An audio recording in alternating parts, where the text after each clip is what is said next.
Base of ম্যাথমেটিক্সে তোমাদের সকলকে স্বাগত। আজকে বীজগণিতে যে গুণগুলো করব সেগুলো হচ্ছে এরকম। যেমন এখানে একটি উদাহরণ দিয়েছি, এ ব্র্যাকেট দিয়েছি বি প্লাস সি, অর্থাৎ এ এবং বি প্লাস সি এর গুণ। এই ব্র্যাকেটের পাশে এখানে কোনো চিহ্ন নাই, বলতে এখানে গুণ আছে। তো গুণটা দিলেও হয়, না দিলেও হয়, আমরা গুণ দিই না। তাহলে এটা আমরা কি বুঝবো? এ ইন্টু বি প্লাস সি। এখন এই গুণটা করার আগে এই ধরনের গুণ কিন্তু আমরা পাটিগণিতেও করেছি। একটি উদাহরণ দিই, যেমন মনে করো 5 ইন্টু 2 প্লাস 3। এই গুণটা যখন আমরা করেছিলাম তখন আমরা এভাবে করেছিলাম, প্রথমে 5 লিখেছিলাম, দিয়ে ইন্টু এই ব্র্যাকেটে এই 2 আর 3 তো যোগ করা যায়, তাই আমরা 2 আর 3 যোগ করে নিয়েছিলাম। তো 2 আর 3 যোগ করলে হয় 5, তাহলে 5 5 25। আমরা এভাবে পাটিগণিতের গুণ করেছিলাম, কিন্তু পাটিগণিতের এই গুণটা আমরা অন্যভাবেও করতে পারতাম। কিভাবে করেছি? 5 ইন্টু 2 প্লাস 3, এই গুণটা আমরা এভাবে করেছি। 5-এর সঙ্গে একবার 2 গুণ করব, তাহলে 5-এর সঙ্গে 2 গুণ করলে 5 দুগুণে 10, তবে এখানে প্লাস আছে, প্লাস দিলাম। 5-এর সঙ্গে 3 গুণ করলে 3 5-এ 15, তাহলে 15 আর 10 যোগ করলে হলো 25। লক্ষ্য করো দুটো উত্তরে কিন্তু একই, এখানেও 25 হয়েছে, এখানেও 25 হয়েছে। এবার যখন আমরা বীজগণিতে গুণ করব তখন এই নিয়মে কিন্তু করা যাবে না। কেন এই নিয়মে করা যাচ্ছে না? তখন বি আর সি এটা তো আমরা যোগ করতে পারছি না। এখানে 2 আর 3 তো যোগ করতে পারছি, তাই যোগ করে দিয়েছি, কিন্তু এখানে যোগ করতে পারবো না। কেন? এই বি আর সি সদিশ পদ না। তাহলে আমাদেরকে বাধ্য হয়ে এই নিয়মেই করতে হবে। এই নিয়মটা কেমন? 5-এর সঙ্গে একবার 2 এর গুণ করেছি, 5-এর সঙ্গে একবার 3 এর গুণ করেছি। তো এই রকম ভাবে আমাদের এই বীজগণিতের গুণ করতে হবে। তাহলে এভাবে করব, এখানে এর সঙ্গে প্রথমে বি এর গুণ করব, তাহলে এ আর বি গুণ করলে হবে এ বি। আর চিহ্নটা হবে কেমন? এই এর পাশে কোনো চিহ্ন নাই, এখানে প্লাস আছে, আর সি এর পাশে চিহ্ন আছে প্লাস, তাই প্লাসে প্লাসে প্লাস, আর এ আর সি গুণ করলে হবে এসি। তো এবার এ বি আর এসি দেখতে হবে যে এরা কি যোগ হবে কি হবে না।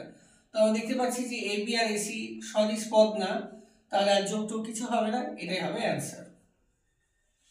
এখন বীজগণিতের ক্ষেত্রে তো চিহ্ন তো প্লাসও হয় মাইনাসও হয়, তাহলে এরকমই অঙ্ক আরো কয়েকটা উদাহরণ দিই।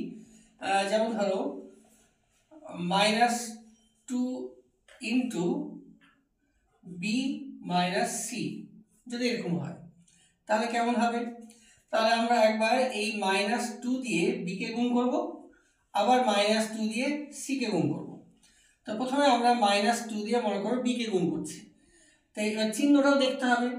2 এর চিহ্ন এখানে মাইনাস, আর বি এর চিহ্ন বাদিকে আছে, বাদিকে কিছু নেই, মানে আসলে প্লাস আছে। তাহলে চিহ্নটা এভাবে করো, মাইনাসে প্লাসে মাইনাস, আর 2 আর বি গুণ করলে হবে 2b।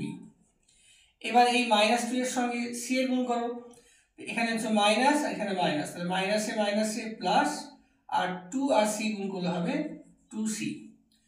উদাহরণ নাও, যেমন ধরো -3x into -x minus 2p, এই গুণটা হবে।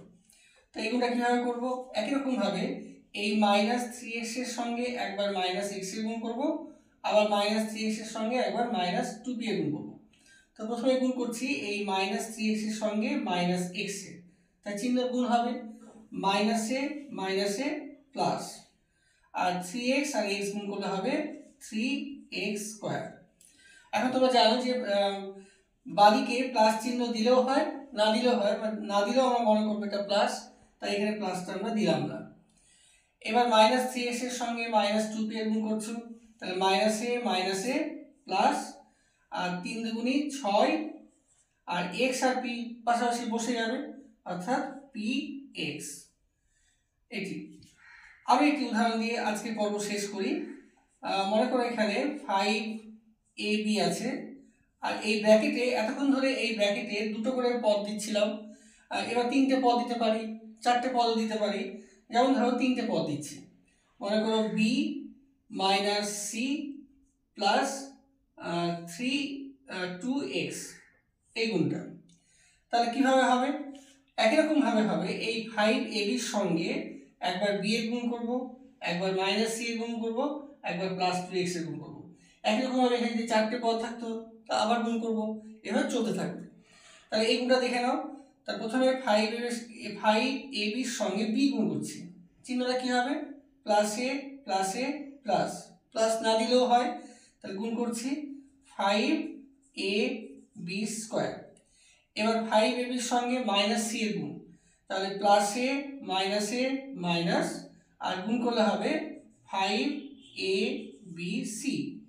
এবার 5ab সঙ্গে এখানে প্লাস 2x এর গুণ, তাহলে প্লাস এ প্লাস হলো, আর গুণ করো 5 দুগুণে 10, আর a b x বসে যাবে।